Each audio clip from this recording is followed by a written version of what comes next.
اس کے بعد عدالت کیا کرتی ہے، کبھی ہمیں انصاف ملے گا کبھی نہیں ملے گا۔ پچھلے 3 سال تو یہ ایک ایسا واقعہ رہا ہے کہ جب ہمیں عدالت سے کوئی ریلیف ملی ہے، وہ سویلین کا ملٹری کورٹ میں ٹرائل ہو، وہ پی ٹی آئی کی مخصوص نشستیں ہوں، تو انہوں نے پورے نظام کو ہی منہدم کیا۔ 26ویں اور 27ویں ترامیم اسی لیے آئی کہ اس عدالتی نظام پر یہ حاوی ہو جائیں، تو وہ ہو چکے ہیں حاوی۔ وہ کوئی بھی مقدمہ ہو جہاں سرکار کی خواہش ایک سمت ہو اور آئین اور قانون دوسری سمت ہو، تو وہاں ایک معاملہ کھڑا ہو جاتا ہے کہ عدالت کیا کرے گی۔ اسی لیے میں کہتا ہوں کہ میں امید نہیں کرتا، لیکن میں تقاضا کرتا رہوں گا، میں آئین اور قانون کا حوالہ دیتا رہوں گا، واقعات کا حوالہ دیتا رہوں گا، اور ہم سب جو ہے ہماری ٹیم اسی کام میں مشغول رہے گی۔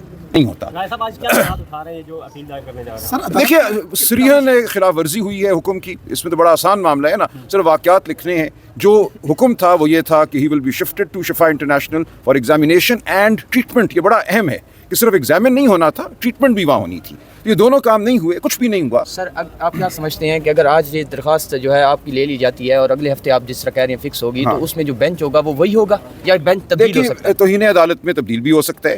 دیکھیے، اگر یہ فرض کریں جو مفروضہ ہے کل فائل ہوتی اور آنن فانن فائل ہوتے ہی جمعے والے دن 12 بجے سے پہلے بینچ بیٹھ جاتا اور وہ اس پہ نوٹس کر دیتا، تو پھر بھی وہ نوٹس تو اگلے سے اگلے ہفتے کا کرتا نا، کیونکہ یہ بینچ تو اگلے ہفتے نہیں ہے اویلیبل، اس سے اگلے ہفتے امکان ہے اس بینچ کے اویلیبل ہونے کا۔ اس لیے کوئی دیر نہیں ہوئی، تسلی سے چیزیں فائل کرنی چاہیے، ورنہ ہوتا یہی آبجیکشن لگتی وہ واپس موڑ دیتے۔ جب آپ جلد بازی میں کچھ کرتے ہیں تو اس کا نقصان ہوتا ہے۔ تو ٹھیک ہماری لیگل ٹیم نے اطمینان سے چیز کو بنایا، اس کی بائنڈنگ کی۔ اب یہ پوری ٹیم یہاں کھڑی ہوئی ہے، صبح سے یہ فائل آج کر دیں گے۔ اب اس کے بعد ہم درخواست کریں گے کہ اس کو جلد از جلد فکس کیا جائے اور اس میں چھوٹا نوٹس کیا جائے، اور ہماری یہی خواہش ہوگی کہ اسی بینچ کے پاس یہ معاملہ جائے جس نے پہلے آرڈر کیا تھا۔ کچھ لوگ یہ کہہ رہے ہیں کہ ایک تو کل بہنوں نے جو پریس کانفرنس کی ہے کہ انہوں نے بھی توہین عدالت کی ہے، اور جو ہے عطا تارڑ صاحب کہتے ہیں کہ خان صاحب کو اگر لے کے جانا پڑا یا دوبارہ ضرورت ہوئی تو پھر لے کے آئیں گے، لیکن شفا کا لکھا ہوا تھا پیمز لے گئے۔ جی دیکھیے، ہاں، نامیہ بھی کل ان کا جاری ہوگا۔ میں عرض کرتا ہوں، دیکھیے کوئی بہنوں نے توہین عدالت نہیں کی۔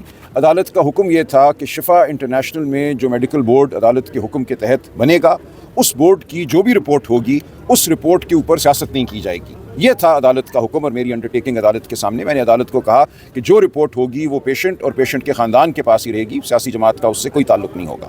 تو وہ تو مرحلہ آیا ہی نہیں، شفا انٹرنیشنل کا نہ بورڈ بنا، نہ اس کی کوئی رپورٹ سامنے آئی، تو وہ انڈرٹیکنگ جو تھی وہ کیسے قابل عمل ہوئی؟ جب بورڈ بنے گا اور اس کی کوئی رپورٹ ہوگی تو پھر ہوگا کہ اس رپورٹ کی بنیاد پر کوئی سیاست نہیں کرنی۔ دوسری بات یہ تھی کہ شفا انٹرنیشنل کے باہر ہم کوئی ہجوم کھڑا نہیں کریں گے، کوئی ہجوم کھڑا نہیں ہوا۔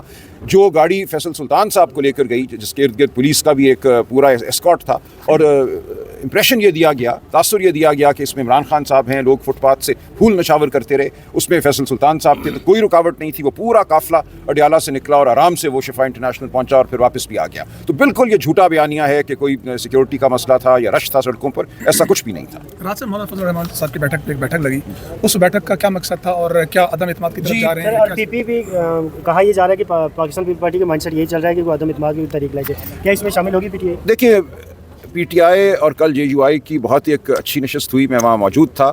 ہم نے یہ عزم کیا کہ اس وقت اس ملک پر جو ایک حملہ ہے جبر کا، اور ہم سمجھتے ہیں بالکل بے سمجھی سے معاملات کو آگے بڑھانے کی کوشش کی جا رہی ہے، اس کے حوالے سے ہمیں فی الوقت پارلیمان کے اندر ہم آہنگی چاہیے۔ تو یہ پارلیمان کے اندر ایک آپ کہہ لیجئے گرینڈ نیشنل اپوزیشن جو ہے پارلیمان کے اندر ہے۔ یہ سوال ہوا مولانا فضل الرحمان صاحب سے کل کہ یہ صرف پارلیمان ہی میں رہے گی بات یا اس سے آگے بڑھے گی؟ انہوں نے کہا یہ پہلا قدم ہے، انشاءاللہ آگے جب مرحلہ آئے گا تو اگلے قدم بھی اٹھیں گے۔ سوموار کو ہماری میٹنگ بھی ہے شام جی، سوموار کو میٹنگ ہے، اور اس لیے یہ خوشائند قدم ہے۔ دیکھیں، ہم یہ سمجھتے ہیں کہ اس وقت ملک ایک انتہائی خوفناک موڑ پر کھڑا ہے۔ جو قوتیں اس وقت اس ملک پر مسلط ہیں، ان کی جو سوچ ہے وہ اس ملک کو کمزور کرے گی، اس ملک کی جڑوں کو کمزور کرے گی۔ ضرورت ہے افہام و تفہیم کی، ضرورت ہے گہری سوچ کی۔ ہمیں وہ گہری سوچ نظر نہیں آ رہی۔ جس طریقے سے معاملات کو چلایا جا رہا ہے دھونس کے ذریعے، جبر کے ذریعے، وہ ملک کے لیے مفید نہیں ہے۔ ملک کے اندر جو یہ اپوزیشن الائنس بننے جا رہا ہے سر، اس کی سربراہی کون کرے گا؟ وہی محمود اچکزئی کریں گے یا چینج ہوگی؟ دیکھیں، leader of the opposition Mahmood Khan Achakzai صاحب ہی ہیں اور وہی رہیں گے، لہٰذا اس حوالے سے کسی کو کوئی ابہام نہیں ہونا چاہیے۔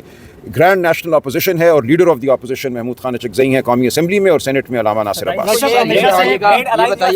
کو بھی آپ کو جوائن کرے گا؟ صاحب سے ہو چکی ہیں قیادت میں سر، آپ کی 2 ملاقاتیں خان صاحب سے ہو چکی ہیں، 2 دن میں 2 بہنوں کی ملاقاتیں ہوئی ہیں۔ خان صاحب نے پی ٹی آئی کے لیے کیا کوئی پیغام دیا ہے؟ نہیں، کوئی پیغام نہیں آیا ہم تک، اور یہ میں سمجھتا ہوں نجی نوعیت کی ملاقاتیں تھیں، اور جو کچھ بھی خان صاحب نے کہا وہ بہنوں اور خان صاحب کے بیچ ہے۔ اسپیسیفکلی 27 ستمبر کے حوالے سے کوئی میسج نہیں آیا؟ 27 ستمبر بالکل قائم ہے، اور اس سے پہلے بھی ہم قائم ہیں، اور جو ہمیں کرنا ہے پاکستانی قوم کو پکارنا ہے، جو کچھ ہو چکا پچھلے چند دنوں میں یہ عدلیہ کے ساتھ اور قوم کے ساتھ۔